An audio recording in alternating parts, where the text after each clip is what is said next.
Baik, selamat siang. Ya, kita ketemu lagi pada pembahasan materi tentang database dan sistem manajemen database.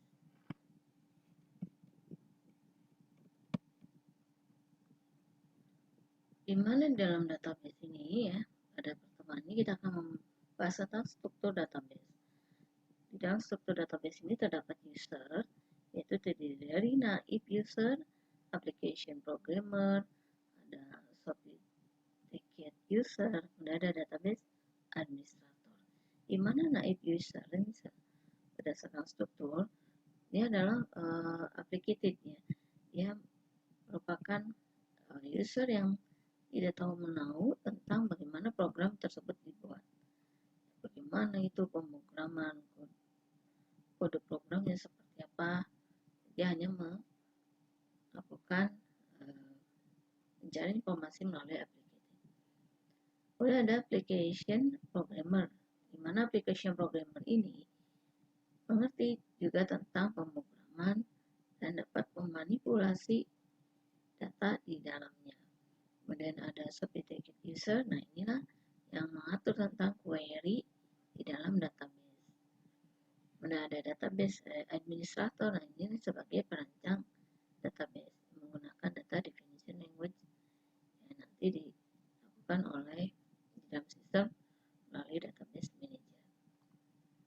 Dan strategi dan taktis sisi informasi atau teknologi informasi untuk berbagai tingkatan manajemen.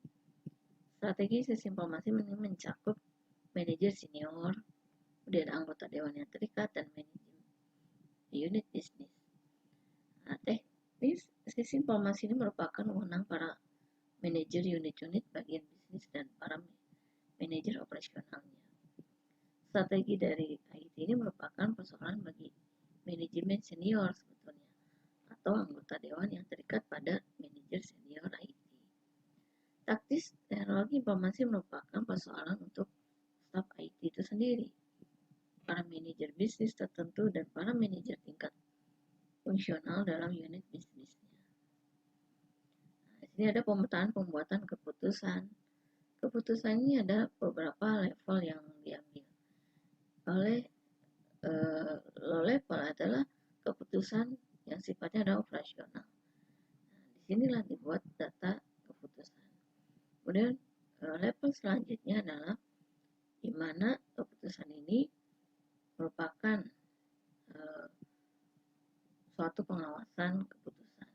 Kemudian di top levelnya adalah di mana keputusan ini dikumpulkan menjadi strategi di dalam manajemen.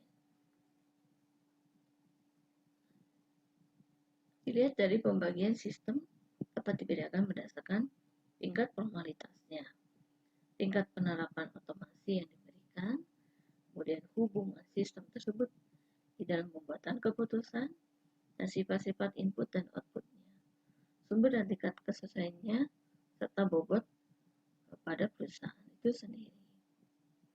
Dan sini ada klasifikasi formal, informal, tentang informasi yang tadi. Klasifikasi formal informal ini merupakan mana tanda informasi rutin dan non-rutin. Informasi rutin ini berisi tentang informasi yang diproduksi untuk jadwal kegiatan, contohnya misalkan laporan penjualan internasional secara periodik. Kemudian informasi non-rutin diproduksi pada saat informasi tersebut dibutuhkan dan mungkin tidak akan diproduksi lagi. Pemasukan data, contohnya ini pada pemasukan data di dalam database kompetitor. Ini merupakan contoh kegiatan non-rutinnya.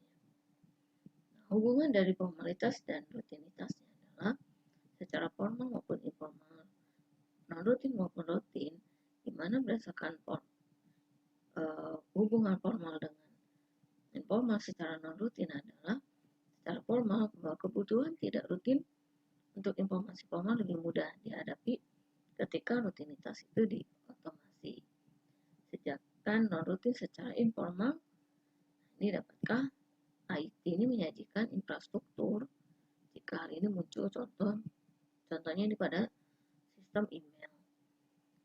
Ini hubungan dari formal secara rutin, yaitu informasi ini siap untuk diotomasi, sedangkan rutin secara informal adalah ini perlu waspada pada saat merancang informasi formal, dan beberapa hal mungkin dapat digabungkan.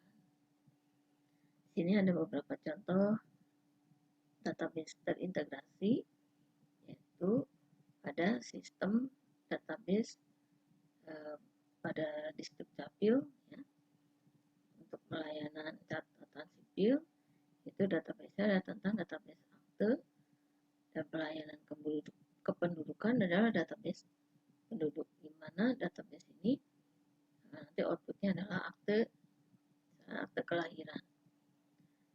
Pada pelayanan catatan sipil dapat dilihat interface-nya, contohnya seperti ini, kemudian diinput, setelah diinput disimpan di dalam database akte dan database kependudukan, kemudian outputnya jadilah output tentang akte kelahiran dan kutipannya. Contoh lain adalah sistem informasi inventory. Nah, ini di dalam sistem informasi inventory terdapat database, yaitu isinya adalah data barang, data supplier atau pemasok, mungkin juga bisa data pelanggan, dan lain-lain. Nah, demikian tadi sekilas tentang struktur database. Sekian, terima kasih.